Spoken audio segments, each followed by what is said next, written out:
The stagecoach lurched to a violent stop in front of the general store, and Florence Kendrick gripped her carpetbag so tightly. Her knuckles turned white as she peered through the dusty window at Delta, Colorado, wondering if she had made the biggest mistake of her life. It was June of 1882, and the frontier town looked exactly as harsh as she had imagined during the long journey from Boston. Wooden buildings lined a single dirt road, their paint peeling under the relentless sun. Men in dusty boots and wide-brimmed hats moved along the wooden sidewalks, their faces weathered and hard. Florence took a deep breath, smoothing down her traveling dress that had once been a pristine navy blue, but now bore the dust of 1,000 miles. She had answered an advertisement for a mail-order bride 3 months ago, when her options in Boston had narrowed to nothing. Her father had died leaving debts, her mother had passed years before, and the textile factory where she worked was closing. The letter from Levi Tanner had been simple and honest. He needed a wife.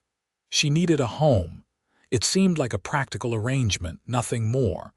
The stagecoach driver opened the door and offered his hand. Florence stepped down onto the hard, packed earth, squinting against the bright afternoon sun. She searched the faces of the men nearby, trying to imagine which one might be Levi. In his letters, he had described himself as a cattle rancher with a small spread outside town. He was 28 years old, 6 years older than her, and he promised he would treat her with respect. "Miss Kendrick," the voice came from behind her, deep and gentle. Florence turned and found herself looking up at a man who took her breath away, though not for any reason she had expected. Levi Tanner was tall and lean, with sun-streaked brown hair that fell just past his collar and eyes the color of warm honey. But it was not his handsome features that surprised her. It was the genuine smile on his face, the warmth in his expression, and the way he held his hat respectfully in his hands. "Mr. Tanner," she said, her voice steadier than she felt. "Please, just Levi," he said. "I am mighty glad you made it safely. The journey must have been difficult." "It was long," Florence admitted. "But I am here." Levi's smile widened. "That you are, and I could not be happier about it." He gestured to a wagon nearby, pulled by 2 sturdy horses. "I brought the wagon, figured you might be tired and would appreciate not having to ride." "Your trunks arrived yesterday, and I have them loaded up already at the ranch." Florence blinked. "You picked them up for me, of course. Did not want you to worry about them." He offered his arm. "Come on, let me show you your new home." As they walked to the wagon, Florence noticed several townspeople watching with interest. Levi helped her up onto the seat with a careful hand, then climbed up beside her. He handled the reins with practiced ease, guiding the horses down the main street.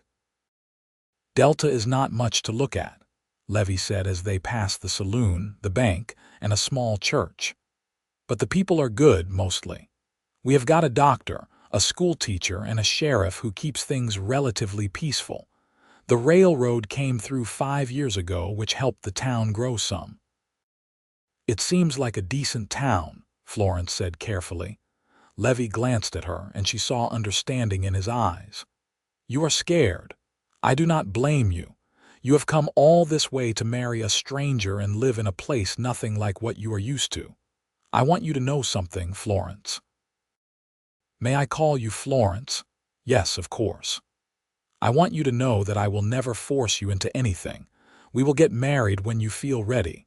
Until then, you will have your own room, your own space. I have a housekeeper, Mrs. Chen, who comes 3 times a week. She is a wonderful woman, and I think you will like her. My ranch hand, Miguel, lives in the bunkhouse.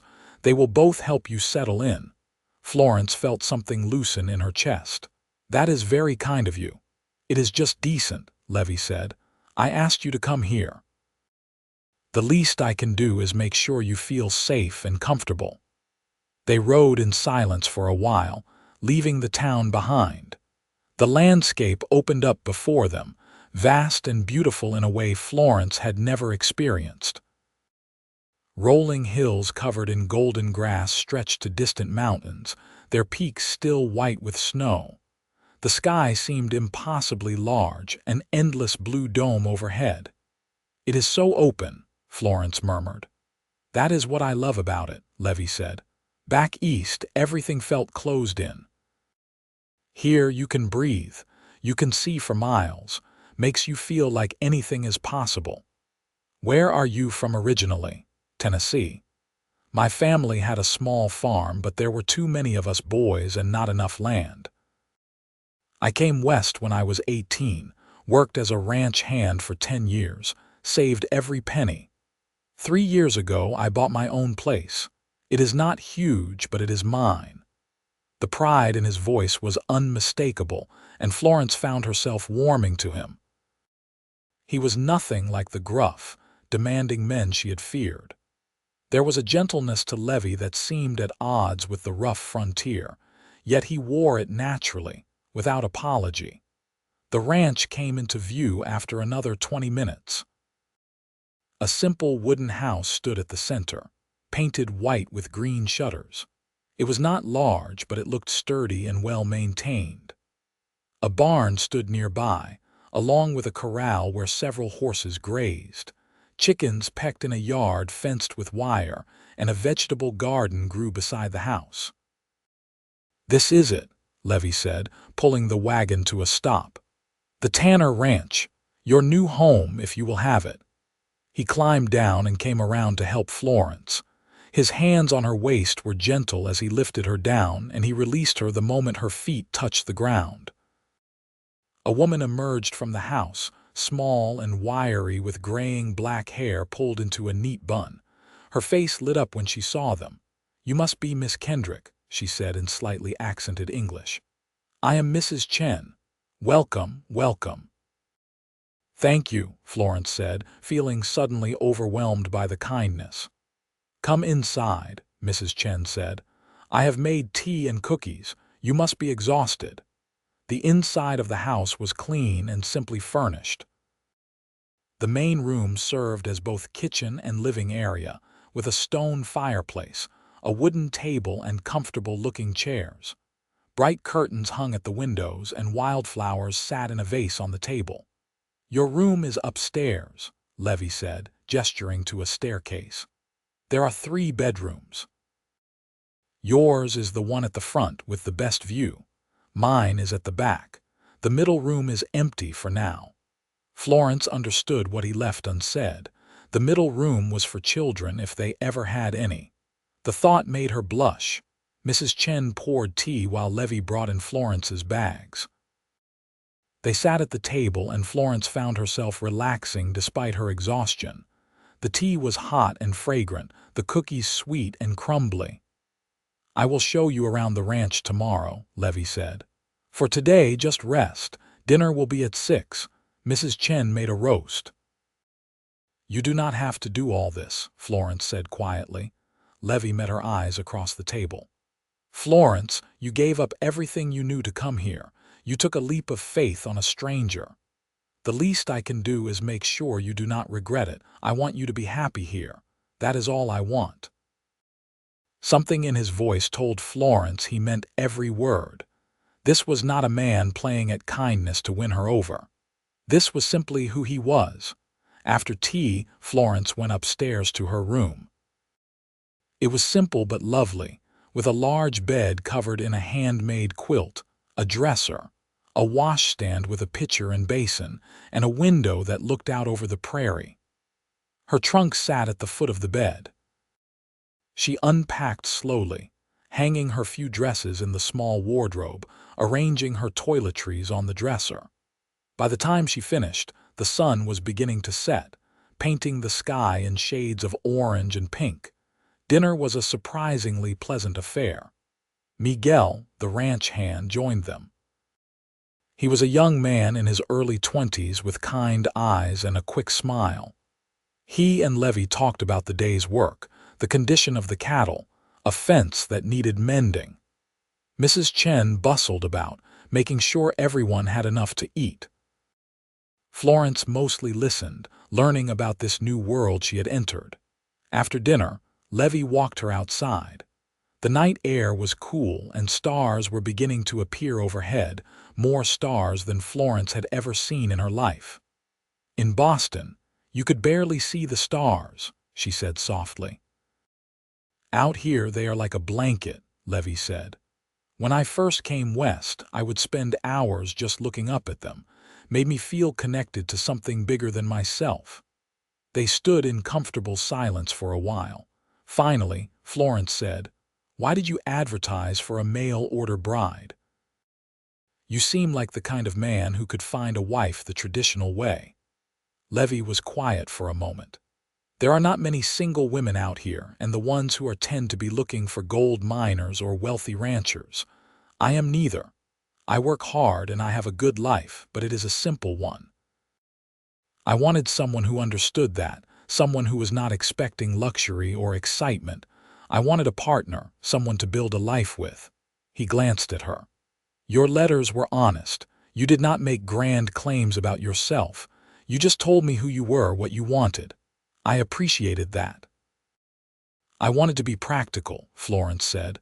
"I thought this would be a practical arrangement." "Is that what you want? Practical?" Florence considered the question. "I do not know what I want anymore. I thought I did, but now I am here and everything is different than I imagined." "Better or worse?" She turned to look at him in the starlight.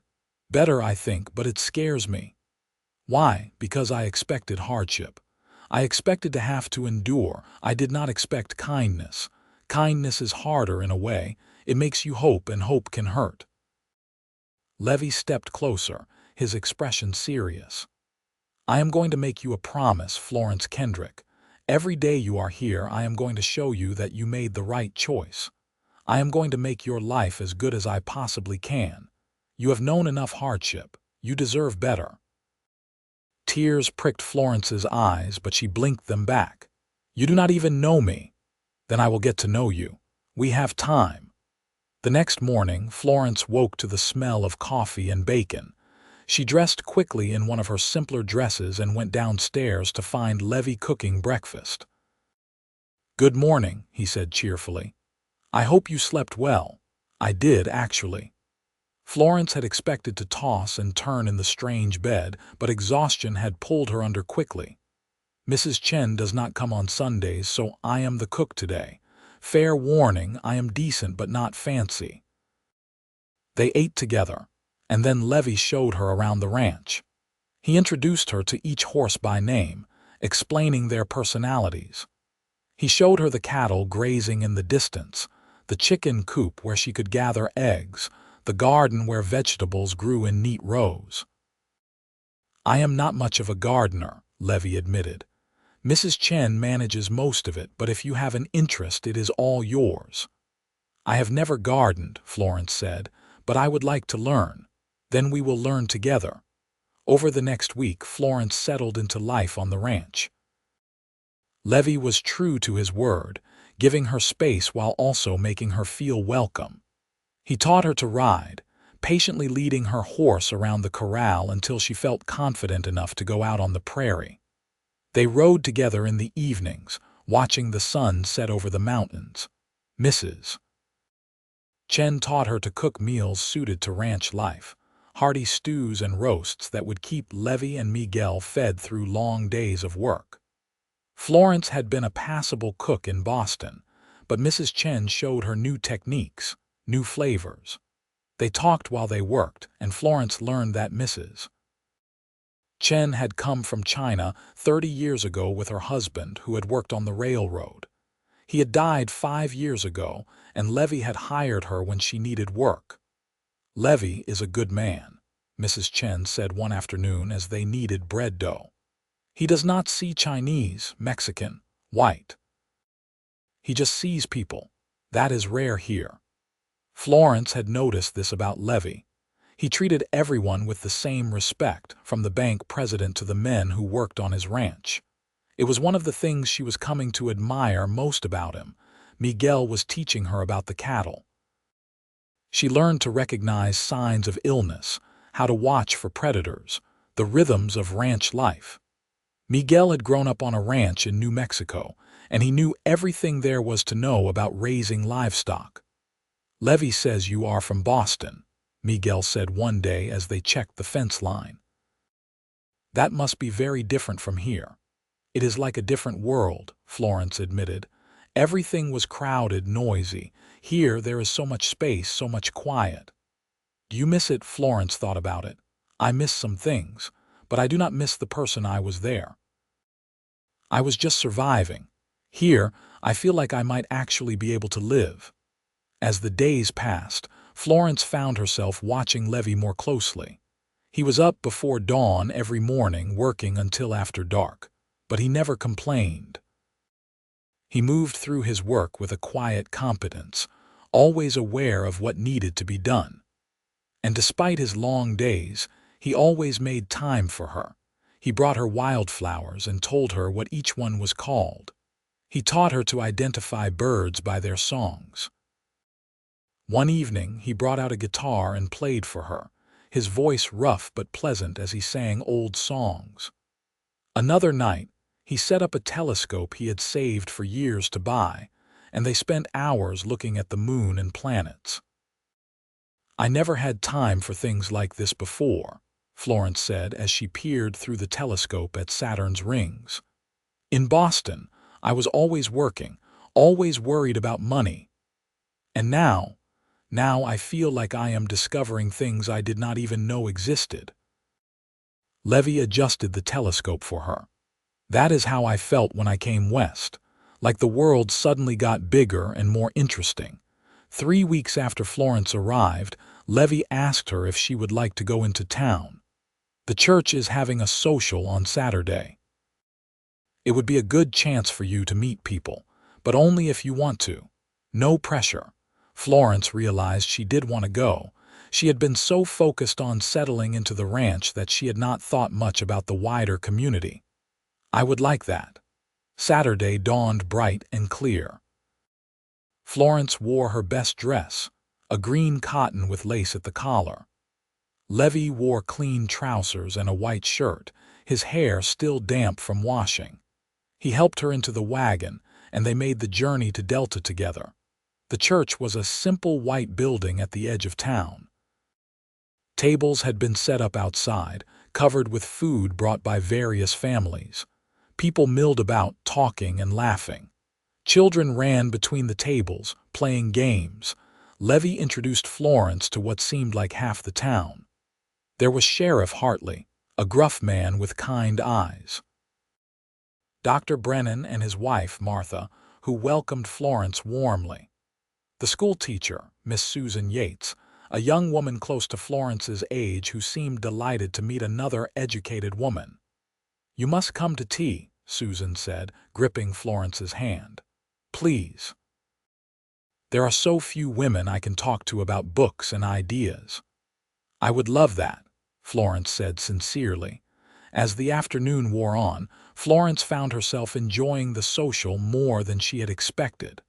The people of Delta were friendly and welcoming. Several women made a point of greeting her, offering advice about living on a ranch, inviting her to future gatherings. Levi stayed close by her side, always ready to make an introduction or rescue her from an awkward conversation. She noticed how people looked at him with respect and genuine affection. He was clearly well liked in the community. "Levi Tanner, is this the young lady we have been hearing about?" An elderly woman approached, leaning on a cane. She had sharp blue eyes and a warm smile. "Mrs. Margaret Talbot, this is Florence Kendrick," Levi said. "Florence, Mrs. Talbot is the grand dame of Delta. She knows everything worth knowing." "And a few things not worth knowing," Mrs. Talbot said with a chuckle. She studied Florence with those sharp eyes. "So you are the brave girl who came all the way from Boston. How are you finding frontier life?" "It is an adjustment," Florence said honestly. "But a good one, I think." "And how is this young man treating you?" Mrs. Talbot gestured at Levi with her cane. "Very well. Better than I expected, honestly." "Good." Levi is one of the finest men in this territory. You could have done much worse." Mrs. Talbot patted Florence's hand. "Welcome to Delta, dear. I hope you will be very happy here." As the social continued, music started up. Someone had brought a fiddle, another a guitar. People began to dance on the grass. Levi turned to Florence, a slightly nervous expression on his face. "Would you like to dance? I am not very good, but I can manage a waltz." Florence's heart skipped. "I have not danced in years." "Then we will be equally rusty." He offered his hand. Florence took it, and he led her to where other couples were dancing. He placed one hand carefully on her waist, took her other hand in his, and they began to move. He was better than he claimed, guiding her smoothly through the steps. Florence found herself relaxing into the dance, into his gentle hold. "You are a liar, Levi Tanner," she said. "You dance quite well," he grinned. "My mother insisted all her boys learn, said we would never find wives otherwise." "Did your brothers come west too?" "Two of them. One is in California, one in Oregon. The youngest stayed in Tennessee to take care of the farm." "Do you miss them?" "Sometimes, but we write letters. Maybe someday they will visit, or I will go back for a trip." He looked down at her. "What about you? Do you have siblings?" "I had a younger brother. He died of fever when he was 12. After that, it was just me and my parents. I am sorry. It was a long time ago, but I still miss him." They danced another waltz and then another. Florence became aware of people watching them, smiling and nodding approvingly. She realized that the town had been curious about her, about whether Levi's mail-order bride would work out. This social was as much about her being evaluated as it was about her meeting people, but she found she did not mind. Let them look. She had nothing to hide. As the sun began to set, people started packing up. Levi and Florence helped carry tables back into the church, then climbed back into the wagon for the ride home. Florence was pleasantly tired, her head full of new names and faces. "That was wonderful," she said as they left town behind. "You were wonderful," Levi said. "Everyone liked you. How can you tell? Because they told me. Mrs. Talbot cornered me when you were talking to Miss Yates. She said, and I quote, 'That girl is a keeper, do not mess it up.'" Florence laughed. "She seems like a force of nature." "She is." Her husband was one of the first settlers in the area. She has been here 40 years and has seen everything. They rode in comfortable silence for a while. Then Levi said, "Florence, I want to ask you something, but I do not want you to feel pressured." "All right." "We have been living under the same roof for almost a month now. We have been getting to know each other. I think it has been going well, but I could be wrong." He took a breath. "What I am trying to say is, would you consider marrying me? For real, not just because that was the original plan. Because I want to marry you. I want you to be my wife, my partner. I am falling in love with you, Florence, and I think maybe you might be feeling something for me too." Florence's heart raced. She had been feeling something, a growing warmth whenever Levi was near, a happiness she had not known she could feel. But to admit it, to make it real, terrified her. "Levi." She struggled for words. "You do not have to answer now," he said quickly. "Take your time. I just wanted you to know how I feel."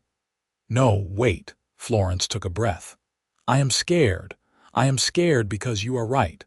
I am falling in love with you too, and that was not part of the plan. The plan was practical, safe. Love is neither of those things." Levi pulled the wagon to a stop and turned to face her fully. "Love does not have to be dangerous. Love can be the safest thing in the world if it is with the right person. I want to be that for you, Florence. I want to be your safe place." Tears spilled down Florence's cheeks. "I have never had that. I have never had someone who made me feel safe and cherished and like I matter. You matter to me, more than anything." Florence reached out and took his hand. "Then yes. Yes, I will marry you, for real this time." Levi's face broke into the widest smile Florence had ever seen. He raised her hand to his lips and kissed it gently. "You have made me the happiest man in Colorado." They were married the following Saturday in the little white church in Delta. Florence wore a dress that Mrs. Chen and Miss Yates had helped her make, a beautiful cream-colored gown with lace sleeves. Levi wore his best suit, looking handsome and nervous. Mrs. Talbot sat in the front row, dabbing at her eyes with a handkerchief. Miguel and Mrs. Chen stood as witnesses. The ceremony was simple but meaningful. When Levi slipped the ring on Florence's finger, his hands trembled slightly. When he kissed her as the preacher pronounced them husband and wife, it was gentle and sweet, full of promise. The whole town turned out for the celebration afterward.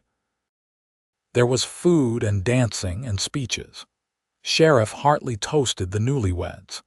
Mrs. Talbot gave an embarrassingly personal speech about the importance of patience and communication in marriage. Miguel presented them with a hand-carved wooden sign that said "The Tanner Family" to hang above their door. As the evening wore on, Florence found herself pulled aside by several of the married women, who gave her whispered advice about her wedding night. She blushed furiously, but she appreciated their kindness and practical wisdom. When they finally returned to the ranch, stars blanketed the sky. Levi helped Florence down from the wagon and then surprised her by sweeping her up into his arms. "What are you doing?" she laughed. "Carrying my bride over the threshold. It is tradition." He carried her into the house and set her down gently in the main room. The fire in the hearth cast a warm glow. For a moment they just stood there looking at each other. "Are you nervous?" Levi asked softly. "A little," Florence admitted. "Me too." He took her hands. "We do not have to rush anything, we have the rest of our lives." But Florence found she did not want to wait. She rose on her toes and kissed him, and he responded with a tenderness that made her heart ache. He kissed her slowly, thoroughly, his hands gentle as they moved to her waist. "I love you," he whispered against her lips. "I love you too." He led her upstairs to his room, which was now their room. They learned each other slowly, gently, with patience and care. Levi was attentive, always checking that she was comfortable, that she wanted to continue. Florence had been nervous about this part of marriage, but with Levi, it felt natural and right, an extension of the love and trust they had been building. Afterward, they lay together in the darkness, Florence's head on Levi's chest, listening to his heartbeat. "Every day with you has been a gift," she said softly. "I came here expecting to endure, and instead I have found joy." Levi kissed the top of her head.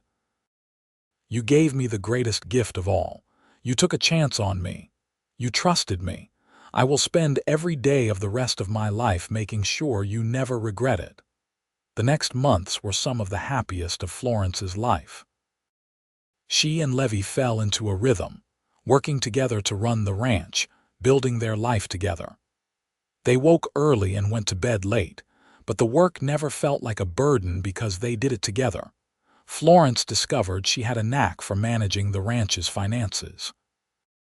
She organized the books, tracked expenses and income, and found ways to save money.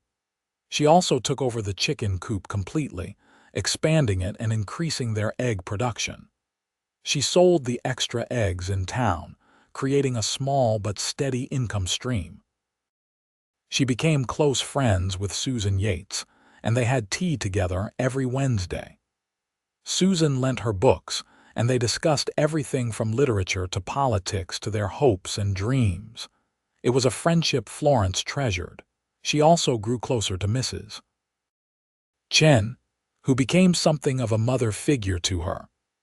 Mrs. Chen taught her not just cooking, but also herbal medicine, how to preserve food for winter, how to mend clothes so they lasted longer. They talked about everything while they worked, and Florence found herself confiding things she had never told anyone. Miguel became like a younger brother. He teased her, taught her to rope cattle, and always made her laugh. He was courting a young woman in town, a Mexican girl named Rosa, and Florence and Levi invited them both to dinner regularly. But the best part of every day was time with Levi. He continued to surprise her with small kindnesses. He brought her coffee in bed on Sunday mornings.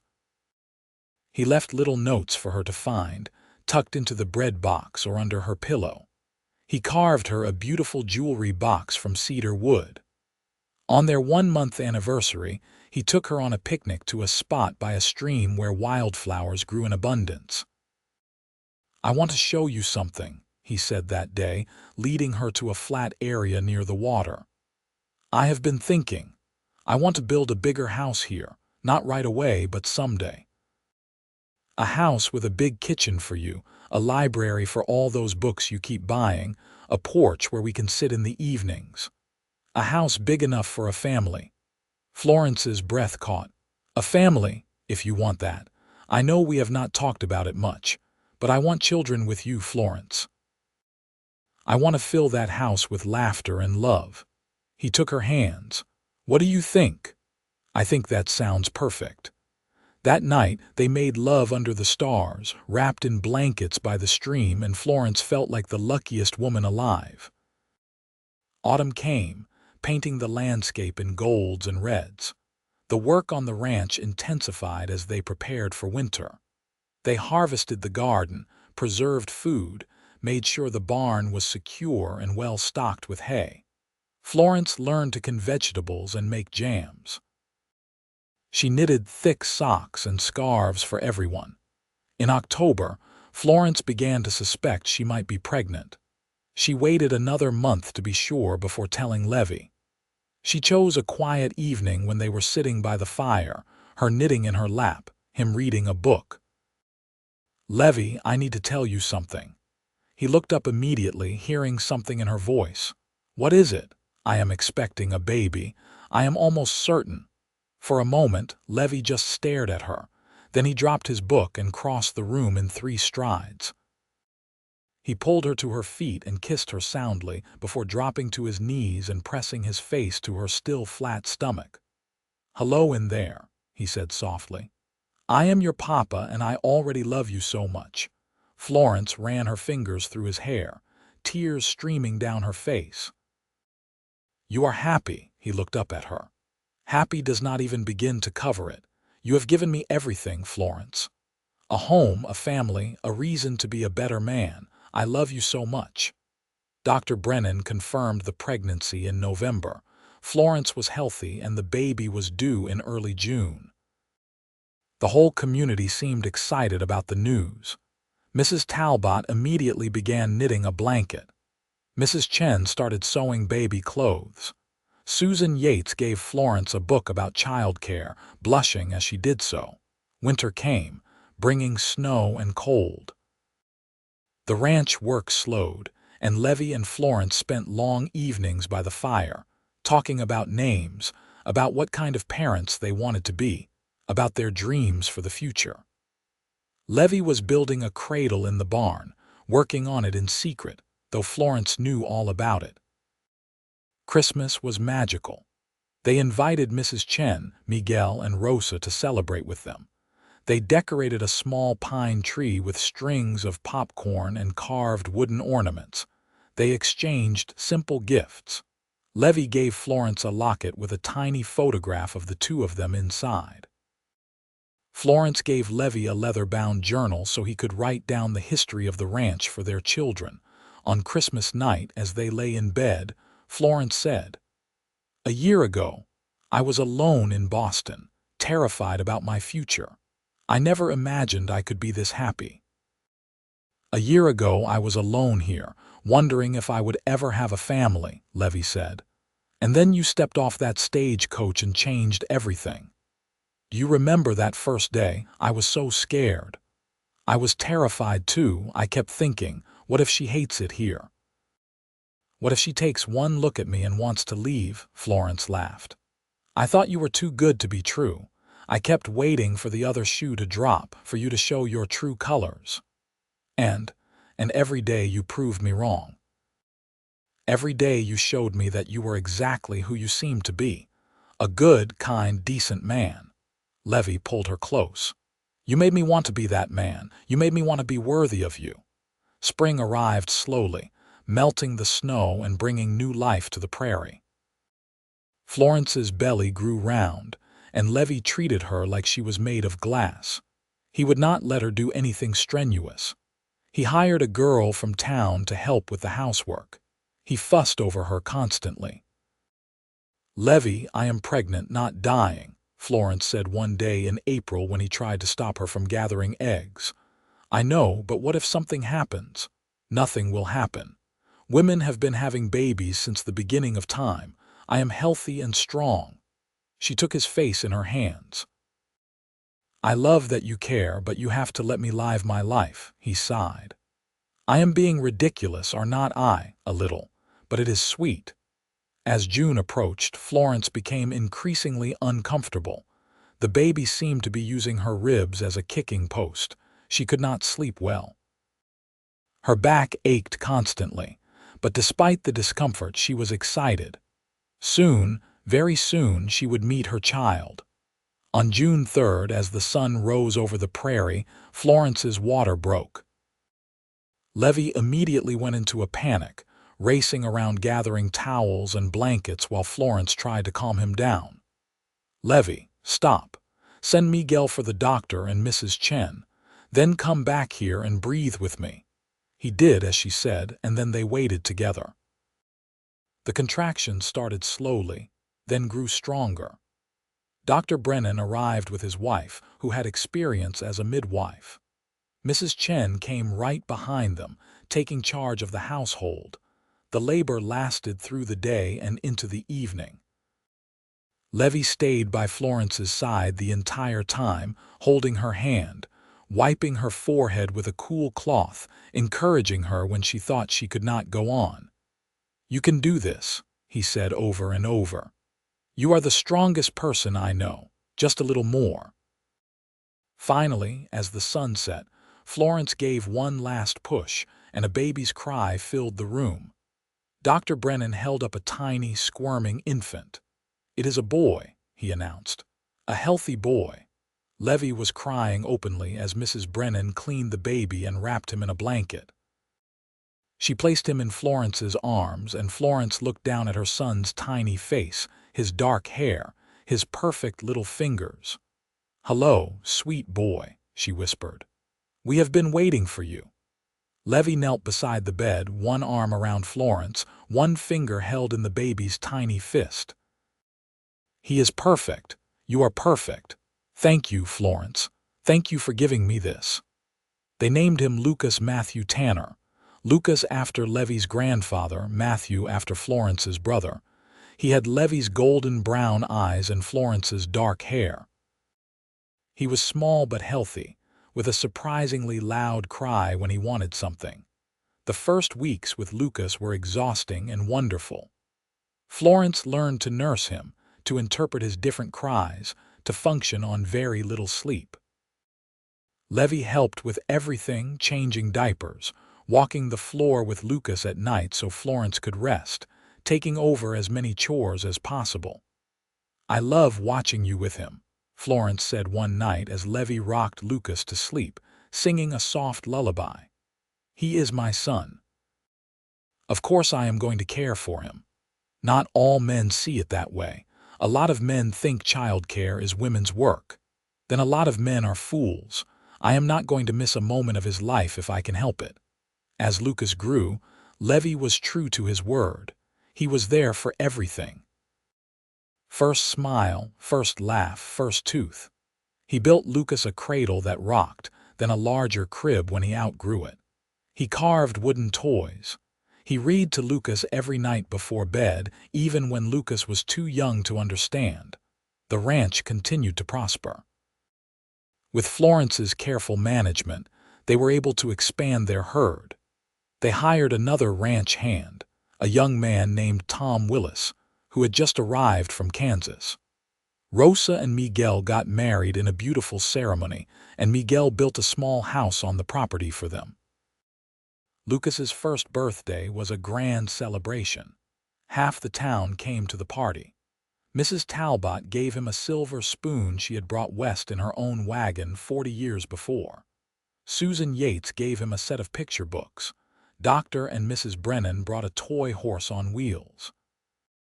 As the sun set and the guests departed, Florence and Levi sat on their porch, Lucas drowsing in Florence's arms.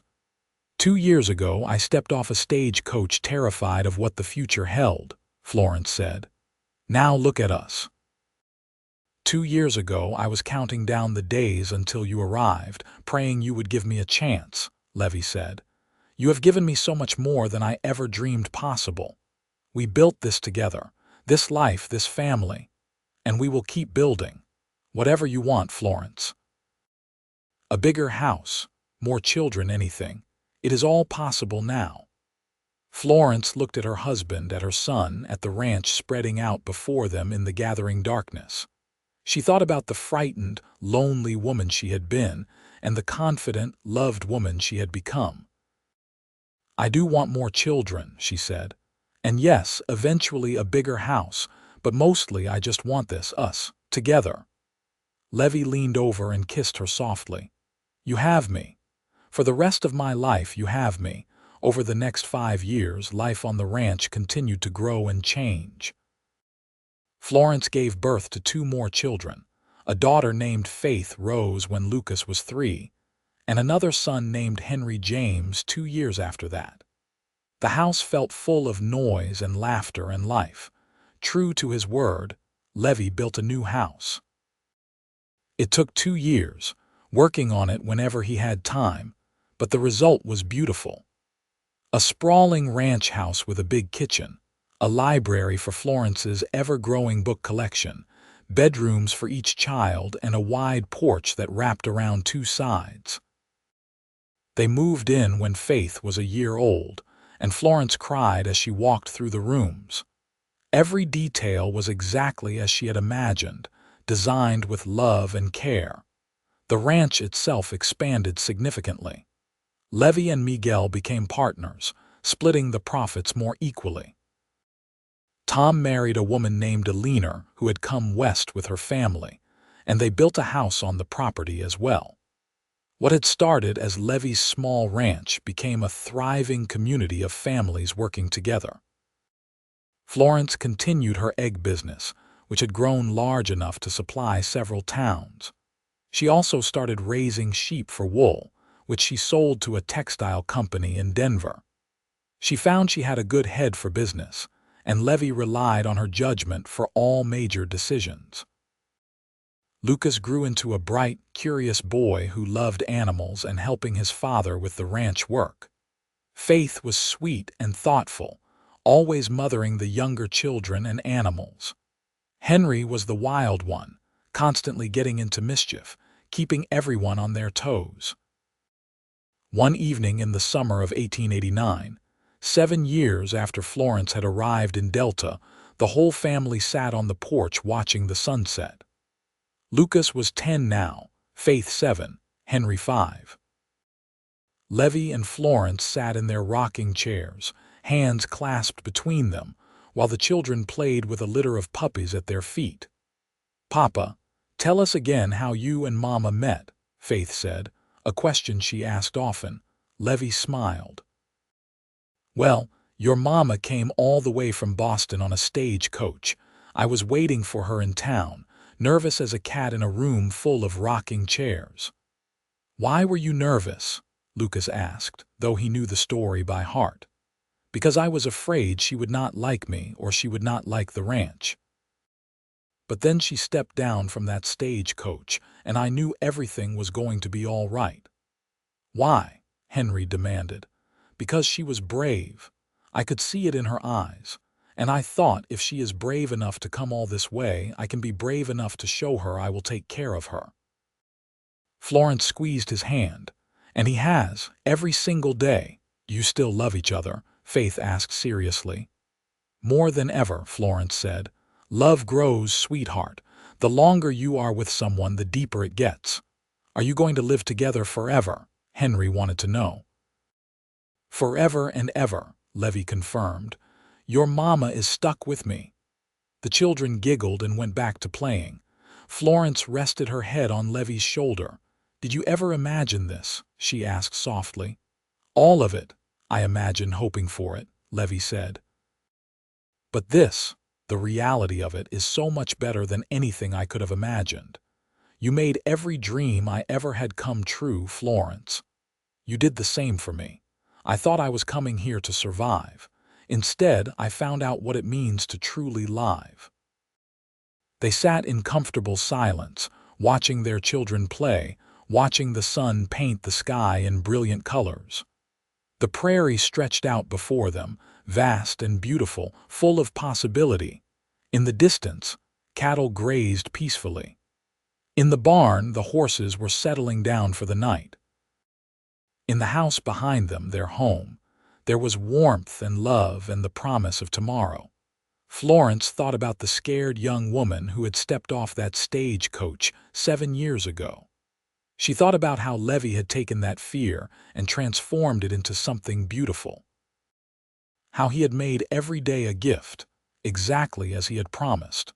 She thought about the life they had built together, brick by brick, day by day. A life neither of them had planned but both had worked to create. A life that was messy and complicated and absolutely perfect. "Thank you," she said suddenly. Levi looked at her. "For what?" "For being exactly who you are, for treating me like I matter, for building this life with me, for loving our children, for everything." "Florence, you do not have to thank me for loving you. It is the easiest thing I have ever done. Still, I want you to know that I see it. I see all the ways you make our life beautiful. All the small kindnesses, all the hard work, all the love. I see it and I am grateful." Levi brought her hand to his lips. "And I see you. The way you manage everything, the way you love our children, the way you built a business from nothing, the way you make this house a home. You are extraordinary, Florence Tanner. We are extraordinary together. Yes, we are." As the stars began to appear overhead, the children came up on the porch, tired from their play. They piled onto the porch, Lucas in his own chair now that he was getting so big, Faith on Florence's lap, Henry on Levi's. "Tell us a story, Mama," Faith requested. So Florence told them a story about a girl who went on an adventure to a magical land. Levi added details about the brave knight who protected her. Lucas contributed a dragon. Henry insisted on adding pirates. The story became a wonderful, silly collaboration, all of them laughing together. When the children finally went to bed, Florence and Levi stayed on the porch a while longer. The night was warm, the stars bright. "Do you ever think about what your life would have been like if you had stayed in Boston?" Levi asked. "Sometimes. I probably would have married some clerk or shopkeeper, lived in a small apartment, worked until I was too old to work anymore. It would have been a small, gray life." Florence looked up at the stars. "Nothing like this. I would have stayed a bachelor, probably. Gotten older and more set in my ways. The ranch would have done all right, but it would have been lonely. None of this joy, this fullness. We saved each other in a way. Yes, we did." They went inside together, checking on each child. Lucas was sprawled across his bed, already deeply asleep. Faith had her arms around her rag doll, a smile on her face. Henry had kicked off all his blankets, as he always did. Levi gently covered him again. In their own room, they got ready for bed, moving through the familiar routine. When they were finally settled, Florence in Levi's arms, her head on his chest, she said, "I hope our children are as lucky in love as we have been. We will teach them what matters. Kindness, respect, partnership. The rest will follow. You make it sound so simple. Because it is simple. People complicate love, but it does not have to be complicated. You find someone who makes you want to be better. Someone who sees you, really sees you and loves what they see. Someone who is willing to work with you to build something beautiful. That is what we have." Florence was quiet for a moment. Then she said, "I love you, Levi Tanner, More than I ever thought it was possible to love another person. I love you too, Florence Tanner. Thank you for getting on that stage, coach. Thank you for taking a chance on a stranger in Colorado. Thank you for building this life with me. Thank you for making every day feel like a gift. They fell asleep wrapped in each other's arms in the house they had built together, surrounded by the family they had created, in the life they had chosen. The years continued to pass, bringing both challenges and joys. There were hard winters and dry summers. There were losses, including Mrs. Talbot passing peacefully in her sleep at the age of 85, and Mrs. Chen dying 2 years later. There were scares, like when Henry fell from a horse and broke his arm, or when Faith came down with scarlet fever and they feared for her life. But through it all, Levi and Florence faced everything together. They supported each other through the hard times and celebrated together during the good times. Their partnership only grew stronger with each passing year. The children grew up healthy and happy. Lucas developed a love for ranching and a head for business. At 18, he was already talking about starting his own spread someday, though he loved working with his father too much to leave just yet. Faith became a teacher, like Susan Yates, running the small school in Delta. Henry surprised everyone by developing a talent for blacksmithing, apprenticing with the town blacksmith and eventually taking over the business. Miguel and Rosa had 4 children of their own, and the two families remained close. Miguel and Levi expanded the ranch into one of the most successful in the region, their partnership a model for others. Florence's business ventures continued to grow. She eventually started a small general store in Delta, which Faith helped run. The store became a gathering place for the community, and Florence loved being at the heart of town life. But no matter how busy they became, Levi and Florence always made time for each other. They still rode out together to watch the sunsets. They still sat on the porch in the evenings, talking about their day. They still made each other laugh, still supported each other's dreams, still looked at each other with love after more than 2 decades of marriage. On a warm June day in 1902, exactly 20 years after Florence had arrived in Delta, Levi surprised her with a picnic. He packed a basket, saddled 2 horses, and took her to the spot by the stream where he had first told her he wanted to build a bigger house. They sat on a blanket, eating cold chicken and fresh bread, drinking sweet tea. The stream burbled nearby and wildflowers dotted the meadow. "Do you remember the first time I brought you here?" Levi asked. "Of course. You told me about wanting to build a house big enough for a family." "I was pregnant with Lucas, though I did not know if I was carrying a boy or girl yet. I was so nervous. I thought maybe I was moving too fast, assuming too much. You were not. You were perfect." Florence leaned against him. 20 years, Levi, can you believe it? Some days it feels like forever in the best way. Other days it feels like no time at all. What do you think the next 20 years will bring? Grandchildren, I hope. Lucas has been courting that nice girl from town, Annie Sullivan. I would not be surprised if he proposes soon. And Faith has been spending a lot of time with Dr. Brennan's nephew. Henry will take longer to settle down, Florence said with a laugh. He is too much in love with his work right now. True. But eventually, he will meet someone who makes him want to come home. Levi took Florence's hand. I have been thinking. We have worked hard for 20 years. Built a good life, raised good children, established ourselves in the community. Maybe it is time to slow down a little, enjoy what we have built. What are you suggesting? Let us travel some. Not forever, just a few months here and there. I want to show you the ocean. I want to take you to San Francisco, to St. Louis, maybe even back to Boston if you want. I want to have adventures with you, Florence. Florence felt tears prick her eyes. That sounds wonderful, but what about the ranch?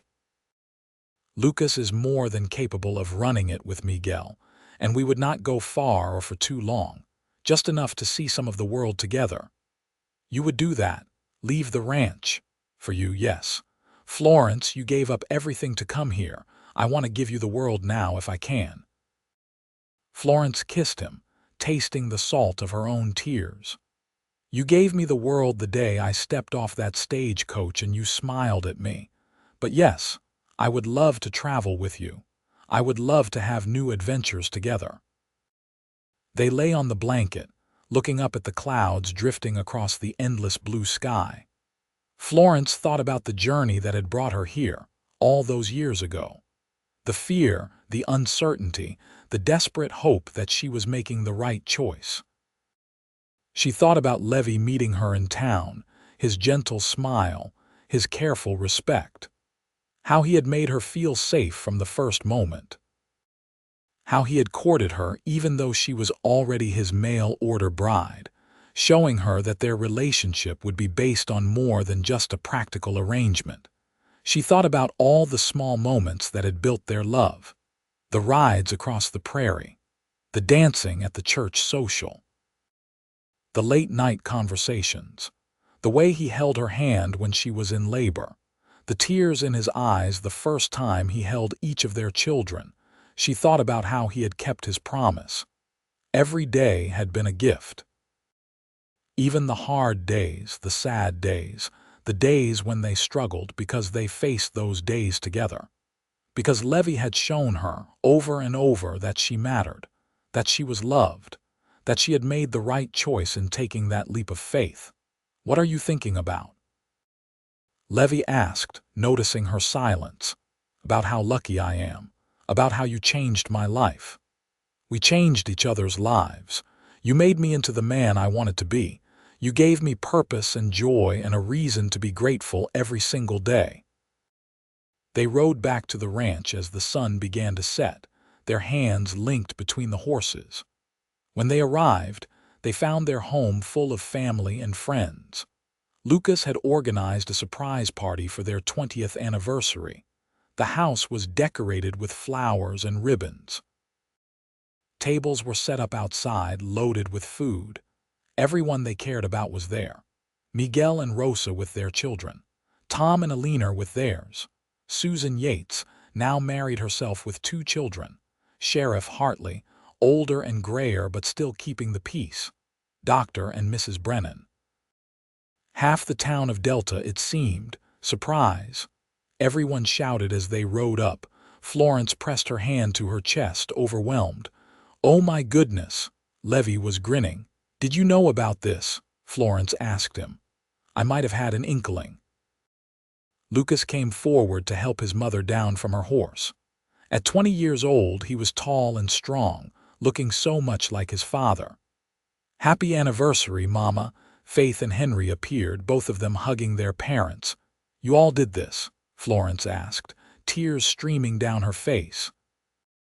"We wanted to celebrate," Faith said. "You and Papa have shown us what love looks like. You have given us such a beautiful life. We wanted to thank you." The party was joyous and chaotic, full of laughter and music and dancing. People gave speeches, sharing stories about Levi and Florence. Miguel talked about how Levi had believed in him when no one else did. Susan Yates talked about how Florence had been her first real friend in Delta, making her feel less alone. Sheriff Hartley talked about how the Tanner family represented the best of what the frontier could be. When it was Florence's turn to speak, she stood up, looking at all the faces gathered around her. 20 years ago, I came to Delta terrified. I was alone in the world with no family, no prospects, no hope. I answered an advertisement for a mail-order bride because I had nowhere else to turn. I expected hardship. I expected to have to endure. What I got instead was the greatest gift of my life. She looked at Levi, who was watching her with so much love in his eyes. Levi Tanner made me feel like I mattered from the very first day. He treated me with respect and kindness.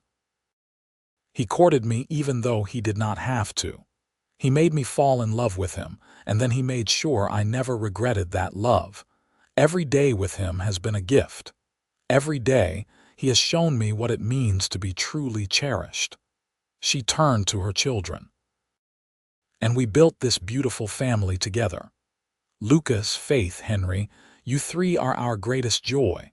We hope we have shown you what it means to love, to partner, to build a life with someone." She looked back at the crowd. "Thank you all for being part of our journey. Thank you for making Delta our home. And thank you for celebrating with us tonight." Levi stood and pulled her into his arms, kissing her soundly while everyone cheered.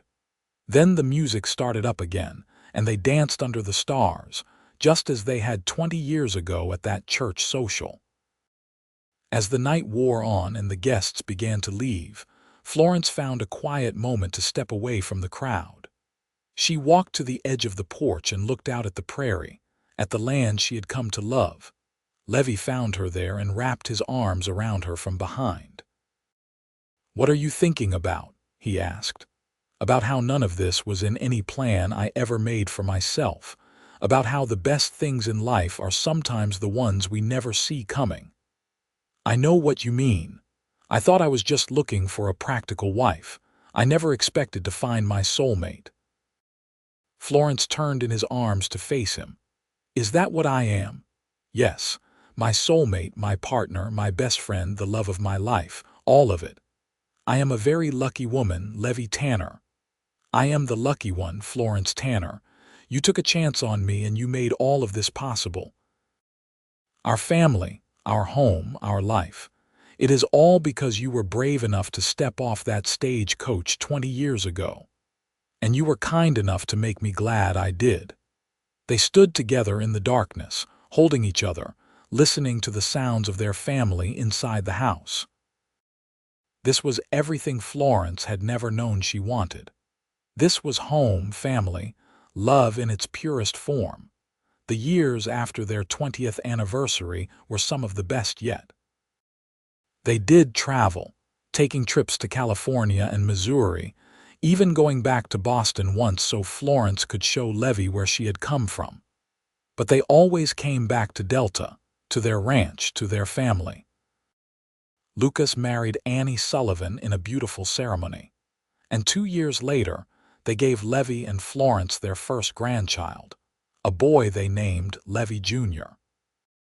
Florence held her grandson for the first time and cried with joy, thinking about the circle of life, about how the love she and Levi had built was now expanding to a new generation. Faith married Dr. Brennan's nephew, a gentle man named Paul who adored her. They had twin girls who kept everyone on their toes.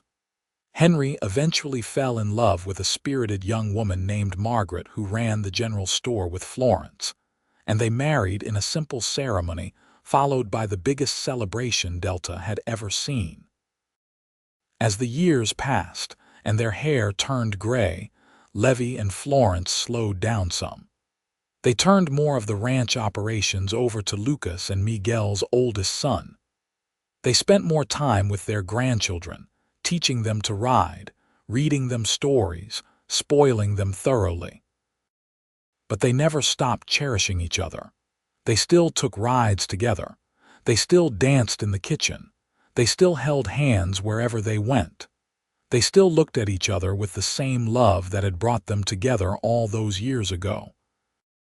On their 30th anniversary, surrounded by children and grandchildren, Levi stood up to give a toast. 30 years ago, I placed an advertisement for a mail-order bride. I did not know what to expect. I certainly did not expect to find the love of my life. But that is what Florence has been from the very first day. She took a chance on a stranger in Colorado, and she gave me everything I ever wanted. She gave me a family, a home, a purpose. She made every day of the last 30 years better than the one before. Florence, I love you more today than I did 30 years ago, and I will love you more tomorrow than I do today. Thank you for choosing me. Thank you for building this beautiful life with me. Florence stood and kissed him, surrounded by the cheers of their family.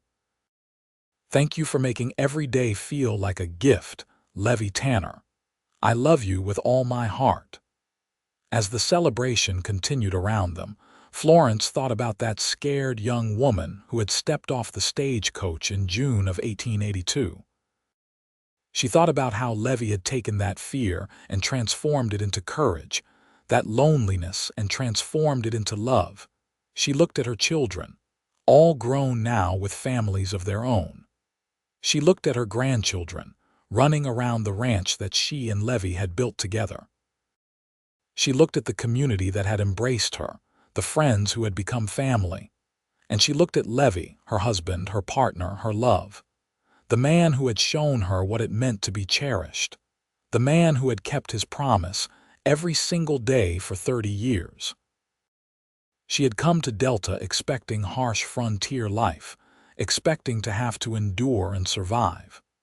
Instead, Levi Tanner had given her joy, love, partnership, and family.